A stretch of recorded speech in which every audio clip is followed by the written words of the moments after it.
Bienvenue dans le royaume intérieur. Je. Alors, c'est toujours un délice de me retourner vers vous. Et comme on a commencé un thème, les 7 pas spirituels que chacun devrait faire, qui nous permettent d'avancer spirituellement, par Joel L. Goldsmith, c'est lui l'auteur. Alors, donc, on essaye d'expliquer et le premier pas, c'était qu'on n'appelle personne sur la terre ton Père, car Dieu seul est l'unique. Il y a un seul et l'unique, le Père qui est dans les cieux, Dieu. Et on a compris pourquoi il le disait. Donc, ça, c'était le début. On a expliqué juste le premier paragraphe. Alors, donc, avant de commencer, j'aimerais dire, je vous aime très, très, très fort. Nous sommes dans le royaume intérieur. Le royaume intérieur, c'est le royaume de l'amour inconditionnel, mes amours. Et ici, nous parlons mysticisme chrétien, bon, mysticisme dans son sens. Donc, n'allons pas aller mettre chrétien ou musulman. On parle mysticisme. Et mysticisme veut dire ton union consciente avec Dieu, ton créateur, toi et ton Père, vous êtes un. C'est ça. Et nous parlons guérison spirituelle, nous parlons vie sans relâche, en fait. Et l'union consciente avec Dieu, le développement, le dévoilement de la conscience, en fait. Ça, c'est le but ici. C'est pour ça que nous sommes ici. Donc, et en même temps, je suis coach certifié de business coach, en fait. C'est comme ça que ça se dit. Et ça veut dire que conseillère psychologique et business coach. Et en fait, coach du développement de la conscience. Ça, c'est ce que nous sommes en train de faire. Et l'autre, c'est certifié. Donc, c'est s'il y a un souci, si tu as des problèmes, on t'aide à revoir tes objectifs, ou bien quelqu'un qui a des problèmes en fait, ça peut être des problèmes émotionnels tant qu'on peut m'appeler. C'est vrai. Et comme je dis toujours, l'avantage avec moi, c'est que je suis en même temps dans le côté spirituel. Ça veut dire que c'est double traitement. Voilà. Donc, comme je dis, nous sommes en train d'étudier ces pas spirituels qui nous font avancer. Et en même temps, avant de continuer, j'aimerais souhaiter la bienvenue à tous les nouveaux abonnés au nom de la grande communauté du royaume intérieur. Et comme d'habitude, nous nous partageons mutuellement nos premiers fruits. Et ceci consiste à reconnaître l'identité de l'autre, à savoir que Dieu, Esprit, est l'unique être et l'unique activité qui te maintient, te soutient et te nourrit, toi qui me regardes. Et Dieu est l'unique être et activité qui me maintient, me soutient et me nourrit. Et Dieu en même temps est l'unique activité, l'unique être et l'unique activité qui maintient, soutient et nourrit chaque abonné du royaume intérieur.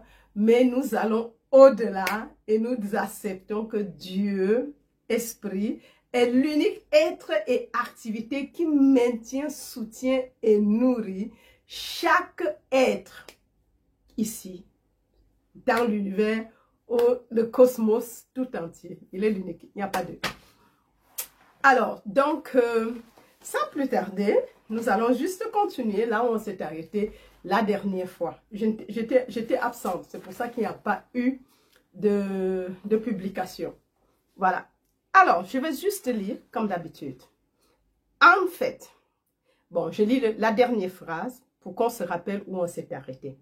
Il ne suffit pas de lire ces déclarations et de les approuver, mais il faut les appliquer de façon spécifique dans toutes les circonstances qui se présentent dans notre expérience humaine.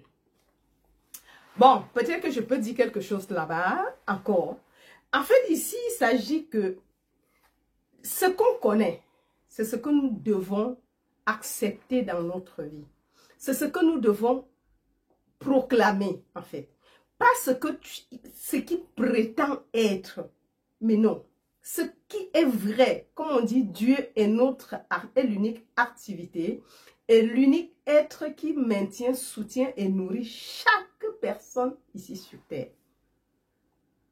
Ou bien, Dieu est mon être individuel et Dieu ma conscience individuelle. Si une grippe frappe à ma porte, c'est à moi à lui dire que moi, je ne peux pas te laisser entrer. Car le Christ seul est, et le Christ ne peut être malade. Le Christ ne connaît pas les anomalies ou bien la maladie. Tu dois le lui dire, je ne t'accorde pas la place. Il n'y a pas de place pour toi dans mon hôtel, bien dans mon auberge. Il va continuer. Mais dès que tu commences à dire, ah, ces symptômes-là, on dit, dès que c'est comme ça veut dire que c'est la toux. En fait, tu es en train de l'inviter d'entrer dans ta vie. C'est pour ça qu'on dit, ces principes, nous ne devons pas seulement les écouter, mais les mettre en pratique chaque jour. Et nous comprenons pourquoi Jésus disait à ses disciples, le disciple n'est pas celui qui dit Seigneur, Seigneur, Seigneur, mais c'est celui-là qui met mes paroles en pratique. Voilà. Donc, on va juste continuer. En fait, Dieu n'est pas un créateur, mais est la conscience universelle à partir de laquelle tout se développe. Dieu n'est pas un créateur, mais la conscience universelle à partir de laquelle tout se développe. S'il y avait un créateur, il y aurait forcément une période de création ou de commencement. S'il y avait un créateur. Voir la déité en tant que conscience, en tant que substance universelle et l'univers en tant que manifestation ou évolution de cette substance spirituelle nous permet de comprendre que la vie individuelle développée à partir de la vie universelle ou manifestation de la vie infinie n'a jamais été créée et ne prendra jamais fin, mais demeurera forcément pour toujours en tant que la vie manifestée, en tant que l'être divin individuellement formé, en tant que la conscience éternelle exprimée individuellement. Voilà. Donc, on s'arrête déjà à ce paragraphe et on va essayer de comprendre ce qu'on veut nous dire. Ici, il dit, en fait, Dieu n'est pas un créateur, mais Dieu est la conscience universelle à partir de laquelle tout se développe. Bon, jusqu'aujourd'hui, on nous a toujours dit que Dieu a tout créé, Dieu est le créateur, il est... Non, on nous dit ici, Dieu n'est pas créateur. Il est la conscience universelle à partir de laquelle tout se développe. Oui. Oui. Bon, c'est vrai que les choses se développent parce que quand tu crées, c'est toi qui, par ton propre gré, crée tes choses. Et c'est vrai, comme on dit que nous sommes les créateurs de notre propre réalité. Oui, bien sûr, par ta façon de penser et d'agir. Tu crées les choses incessamment dans ta vie. Mais Dieu ne crée pas. Donc nous voyons que Dieu est cette conscience universelle à partir de laquelle tout se développe. Tout. Parce que les choses sont. C'est pour ça qu'il est je suis. Je suis le même hier, aujourd'hui et éternellement. I am. Qu'est-ce que je vais dire au peuple d'Israël? Dis-lui que je suis qui je suis, t'as envoyé. Oui, je suis celui qui est, t'as envoyé. I am that I am. Donc, en fait, vous voyez qu'il est. Il ne crée pas quelque chose. Mais chacun, par exemple, les humains ou les hommes, ils commencent maintenant à créer à partir de, puisqu'il n'y a qu'une seule conscience, Dieu est ma conscience individualisée, Dieu est ta conscience individualisée, Dieu est mon être individuel, Dieu est ton être individuel. Donc, en fait, nous devons comprendre que, en réalité, ce n'est pas Dieu qui crée, c'est nous. C'est nous. Et c'est comme quand tu acceptes quelque chose, tu crées cette chose. Quand tu penses avec émotion, le secret est dans le ressenti. Tu crées ton ressenti. Mais c'est à partir d'une seule conscience. Ça veut dire que ce que nous appelons de bien ou de mauvais, c'est à partir d'une même conscience. Et une même conscience ne peut pas créer le bien et le mauvais. Donc, en fait, les choses sont. C'est nous qui déposons notre jugement, en fait. Bon, alors, donc, s'il y a un créateur, s'il y avait un créateur, il y aurait forcément une période de création ou de commencement. Mais nous, voilà, et c'est vrai en fait, parce que dès que tu crées, veut dire il y a un commencement, et s'il y a un commencement, forcément il y aura une fin. Mais si Dieu est juste cette conscience, à travers cette conscience universelle, à travers laquelle tout se développe, on n'a pas dit tout se développe, le développement, tout se développe et se déroule en fait. Donc, on va comprendre que il ne crée pas. Créer veut dire une date de début et une date de fin. Or, la vie est infinie. C'est-à-dire qu'à un moment donné, la même forme devient selon mon souhait, ou mon vœu, ou mon désir. Et c'est pareil pour toi. Elle devient à un moment, peut-être c'est ton désir, c'est la voiture. Elle devient, se développe en voiture pour te satisfaire. Enfin, du moins, c'est comme ça que je comprends. Hein. Voilà. Donc, voir la déité en tant que conscience, en tant que substance universelle, et l'univers en tant que manifestation ou évolution de cette substance spirituelle, nous permet de comprendre que la vie individuelle développée à partir de la vie universelle ou manifestation de la vie infinie n'a jamais été créée et ne prendra jamais fin, mais demeurera forcément pour toujours en tant que la vie manifestée, en tant que l'être divin individuellement formé, en tant que la conscience éternelle exprimée individuellement. Waouh!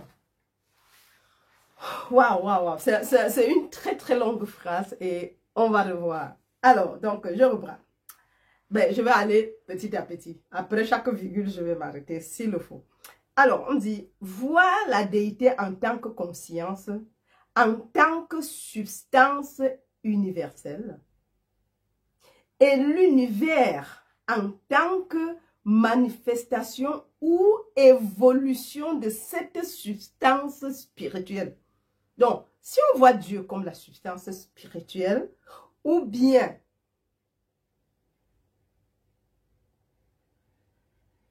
non, oui, si on voit Dieu comme conscience, ou bien substance spirituelle, et l'univers maintenant, en tant que la manifestation ou l'évolution de cette substance spirituelle. Donc, en fait, l'un engendre l'autre, la manifestation de la substance spirituelle qui est, en fait. Il n'y a ni début ni fin, elle est éternelle, elle est. Maintenant, si on considère la déité comme don, la déité en tant que conscience ou bien en tant que substance universelle, c'est une substance universelle. Donc, ça n'a pas de forme, en fait, elle est informe. Mais maintenant, c'est nous qui donnons forme. En utilisant cette substance, elle se forme en tant que ce que nous voyons. Et l'univers, donc, est la manifestation ou l'évolution de cette substance universelle. Vous voyez, et c'est la même chose en fait. Donc, pour dire que l'univers, c'est juste une individualisation, la manifestation de cette substance universelle. Mais il n'y a qu'une seule substance universelle qui est la substance de toutes les formes. Dieu est substance de toutes formes. Voilà. Donc, cela donc nous permet de comprendre que la vie individuelle, développée à partir de la vie universelle ou manifestation de la vie infinie, c'est les synonymes, n'a jamais été créée et ne prendra jamais fin. Donc la vie n'a jamais été créée et elle ne peut pas prendre fin. Donc ça veut dire que ce palmier n'a jamais été créé.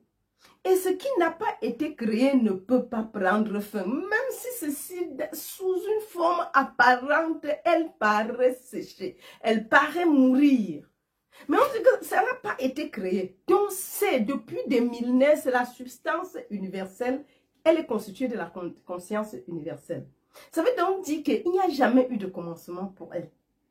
Depuis l'éternité, elle existe. Elle a juste à ce niveau pris forme en tant que ça, ou pris forme en tant que ça derrière.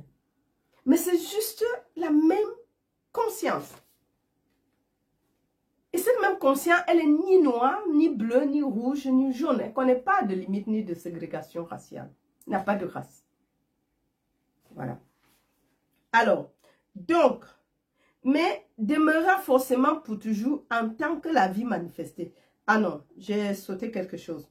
Alors, la vie infinie n'a jamais été créée et ne prendra jamais fin, mais demeurera forcément pour toujours en tant que la vie manifestée. Donc, elle demeurera pour toujours en tant que la vie manifestée.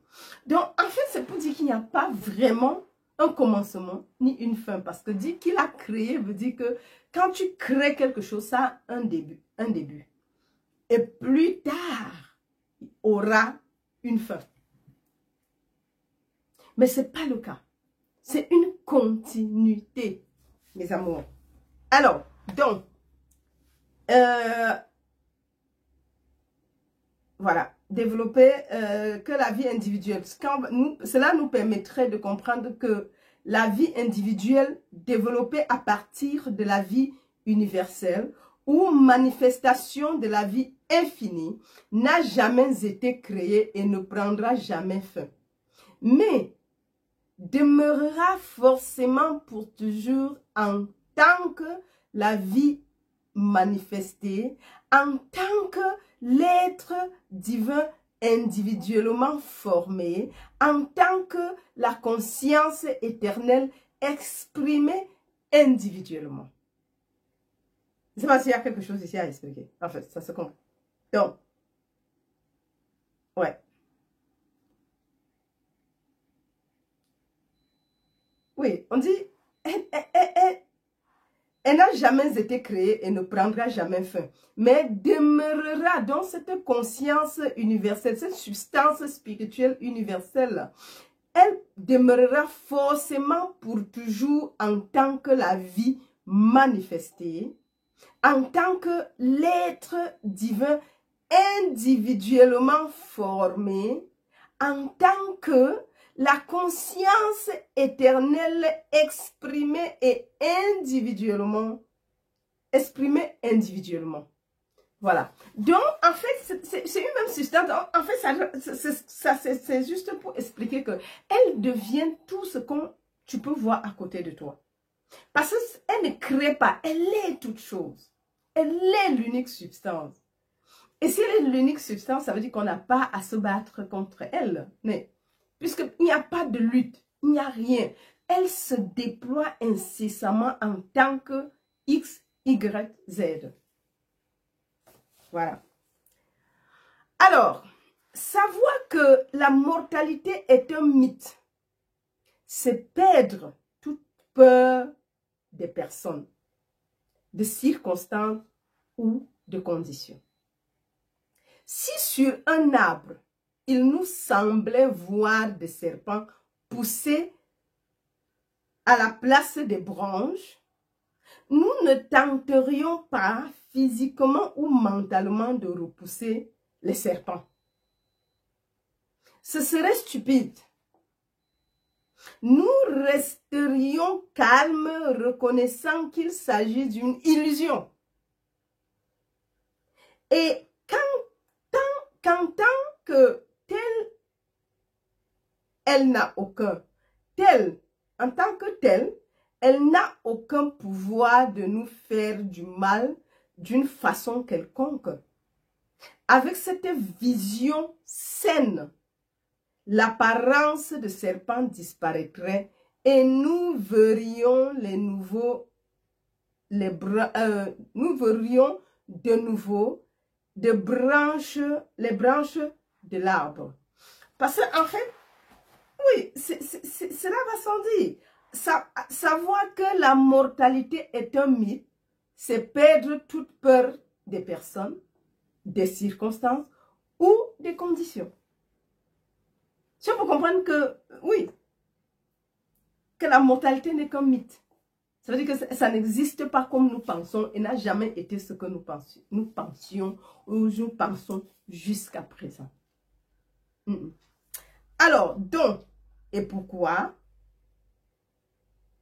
On dit, savoir que la mortalité est un mythe, c'est perdre toute peur des personnes, des places, des circonstances et des conditions. Mais bien sûr, si ce n'est qu'un mythe, tu n'as plus peur de quoi? De mourir. Tu n'as plus peur des autres. Tu n'as pas plus peur que quelqu'un te fasse quelque chose parce que malgré ce qu'elle faisait depuis peut-être 100 ans, ça ne t'a jamais pris de dire que ça ne peut jamais te prendre. Puisque c'est toi qui décides, ce n'est pas quelqu'un d'autre. Alors, donc, si sur un arbre, il nous semble voir des serpents pousser à la place des branches, nous ne tenterions pas physiquement ou mentalement de repousser les serpents. Ce serait stupide, en fait. Nous resterions calmes, reconnaissant qu'il s'agit d'une illusion. Et qu'en tant que telle, elle n'a aucun pouvoir de nous faire du mal d'une façon quelconque. Parce que c'est nous qui léguons le droit de naître aux choses. C'est nous qui allons commander, ce n'est pas les choses nous commander. Mais l'inverse, c'est ce qui se passe aujourd'hui. On nous commande. On nous dit où est-ce qu'on doit aller. Mais c'est faux. C'est à toi de dire comment ça doit se passer. Voilà. Et de deux, on dit nous resterons. Alors, ce serait stupide de croire qu'il y a les serpents physiquement ou mentalement, de repousser les serpents. Oui, parce que tu restes là, tu te dis, tu regardes les branches et puis tu vois les serpents. Mais tu sais très bien que ce n'est pas possible. Ça veut donc dire que ou c'est le Christ qui est là-bas, ou c'est Dieu qui est là-bas, ou c'est l'esprit, ou c'est l'illusion. Parce qu'il ne peut pas avoir un arbre avec les branches en tant que serpent. Ce n'est pas possible. Donc, si tu regardes l'arbre, et au lieu de voir les branches, tu regardes, tu vois, c'est les serpents qui sont accrochés et tout. Mais c'est qu'il y a quelque chose qui ne marche pas. Ça veut dire que c'est toi qui vois mal. C'est l'illusion. Donc, il faut plutôt te guérir de ton illusion et reconnaître la vérité que Dieu est l'unique substance à travers laquelle tout se forme. Maintenant, peu importe, même si c'était le serpent, tu vas voir le serpent ou bien tu vas voir la conscience à partir de laquelle ce serpent est revenu au monde. Oui. C'est à nous de voir les choses telles qu'elles sont. Et telles qu'elles sont et non telles comme elles paraissent être. Alors,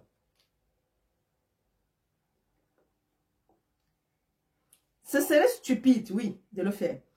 Or, maintenant, si on commence à regarder et puis tu commences à prier pour dégager les serpents, tu pries, tu médites pour dégager les serpents et quitte serpent ancien, quitte ceci, quitte cela. Mais c'est des âneries en fait. Parce qu'il n'y a pas de serpent, il n'y a qu'une seule substance universelle à partir de laquelle tout se forme. Ça veut donc dire qu'en réalité, il n'y a que cette unique forme qui se présente dans une manière inoptique comme étant des serpents, mais tu sais qu'une branche d'arbre, l'arbre a des branches qui sont autant en bois que le tronc lui-même. Donc, il n'y aura jamais un arbre qui a pour branche les serpents. Ça veut dire que qui voit mal? Bien sûr que c'est toi qui tiens, qui accepte l'apparence, parce que ça veut dire que tu ne connais pas qui tu es. Mais si tu connaissais qui tu étais, tu ne prendrais pas. Tu n'accepterais pas, tu ne chasserais pas les serpents en fait. Parce qu'il n'y a rien de tel. Voilà. Alors, nous resterions calmes, reconnaissant qu'il s'agit d'une illusion. Oui, on ne doit pas les chasser, nous devons seulement reconnaître que c'est une illusion. Il n'y a pas de serpent. Et qu'en tant que telle, elle n'a aucun pouvoir de nous faire du mal d'une façon quelconque. Donc, en fait, oui, on ne doit pas le faire. Et on doit seulement reconnaître ce que c'est, en fait. C'est ce que la Bible attend de nous. Nous devons reconnaître. Et en fait, la vérité telle qu'elle est, en fait. Donc, parce que regardez un arbre et trouver que les branches, ce sont des serpents. C'est une ânerie et qui sont en train de pousser, vous dites qu'ils vont pousser et ils ont d'autres branches en dessous et puis. Mais c'est faux, c'est pas la réalité. Donc, il faut juger le juste jugement, en fait. Voilà. Avec cette vision saine, l'apparence de serpent disparaîtrait et nous verrions de nouveau des branches de l'arbre. Voilà. Je crois qu'on va s'arrêter ici parce que j'ai dit, ça ne sert à rien de faire des milliers, ça fait déjà 2 petits paragraphes. C'est déjà bien. Donc, je dis, I love you so, so much. Je vous aime très, très, très, très, très, très, très fort. Voilà. Je vous aime très, très, très fort. L'amour inconditionnel, mes amours. Donc, nous devons vraiment développer notre façon de vivre. Et cela revient encore à reconnaître les paroles de vérité, les mémoriser. Parce qu'à chaque moment, même dans le sommeil, tu peux les sortir et les utiliser. Voilà, mes amours. Donc, je vous dis jusqu'à la prochaine. Bye bye. Jusqu'à la prochaine.